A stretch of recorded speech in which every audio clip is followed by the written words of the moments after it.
Human Rights Watch-ը կոչ է անում Միացյալ Նահանգներին ու Եվրամիության երկրներին պատժամիջոցներ սահմանել Ադրբեջանի իշխանությունների դեմ մարդու իրավունքների համատարած խախտումների համար։ Այսօր հրապարակած զեկույցում հեղինակավոր իրավապաշտպան կազմակերպությունը փաստում է, չնայած արևմուտքի քննադատությանը, Ալիևի վարչակազմը շարունակում է բռնաճնշումները ընդդիմախոսների, լրագրողների ու իրավապաշտպանների նկատմամբ։ Թեև անցած տարեվերջին պաշտոնական Բաքուն պայմանական ազատ արձակեց կամ ներում շնորհեց քաղաքական շարժարիթներով ձերբակալված մի խումբ ակտիվիստների, սակայն ճնշումները չավարտվեցին։ Ազատ արձակվածներից շատերը մինչ օրս զրկված են երկրից դուրս գալու իրավունքից, մյուսներն էլ հարկադրված են դադարեցնել գործունեությունը բյուրոկրատական արհեստածին խոչընդոտների ու ֆինանսների բացակայության պատճառով, նշում է Human Rights Watch-ը։ Վարչակազմի ձեռքերը զեկույցի հասնում են նաև դրսում բնակվողներին։ Նրանց դեպքում էլ թիրախում են հայտնվում Ադրբեջանում մնացած հարազատ բարեկամները։ Վերջին տարիներին Ադրբեջանի իշխանությունները ճնշումներ են գործադրում նաև այն սակավաթիվ փաստաբանների նկատմամբ, որոնք հանդգնում են ընդդիմադիրների շահերը պաշտպանել։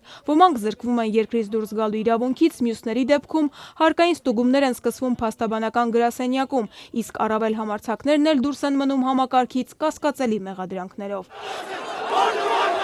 Թեև արևմտյան մի շարք գործընկերներ դատապարտում են Բաքվի այս լրջագույն ձախողումները մարդու իրավունքների պաշտպանության ոլորտում, սակայն խոսքից գործի չեն անցնում։ Քննադատությունն էլ կարծես չի ազդում Ալիևի վարչակազմի հետ նրանց հարաբերությունների վրա, նշում է Human Rights Watch-ը ընդգծելով. իրավիճակը շտկելու համար Միացյալ Նահանգներն ու Եվրամիությունը պետք է մուտքի արտոնագրից զրկեն Ադրբեջանի բարձրաստիճան այն պաշտոնյաներին, որոնք պատասխանատու են իրավապաշտպանների, լրագրողների ու ընդդիմադիրների նկատմամբ շարունակվող բռնաճնշումների համար։ Բացի այդ, ըստ Human Rights Watch-ի, Ադրբեջանի միջազգային գործընկերները պետք է նաև համաձայնեցված սահմանափակումներ կիրառեն տնտեսական ոլորտում, դադարեցնելով Ալիևի վարչակազմի վարկավորումն ու նավթագազային ծրագրերի ֆինանսավորումը։ Արևմուտքը պետք է թե հրապարակավ, թե դիվանագիտական հնարավոր բոլոր միջոցներով բարձրաձայնի մարդու իրավունքների ոտնահարումների վերաբերյալ մտահոգությունները եւ հորդորի Ադրբեջանի իշխանություններին անմիջապես եւ առանց նախապայմանների ազատ արձակել ընդդիմադիրներին, լրագրողներին ու իրավապաշտպաններին, վերացնել նրանց նկատմամբ սահմանված արգելանքներն ու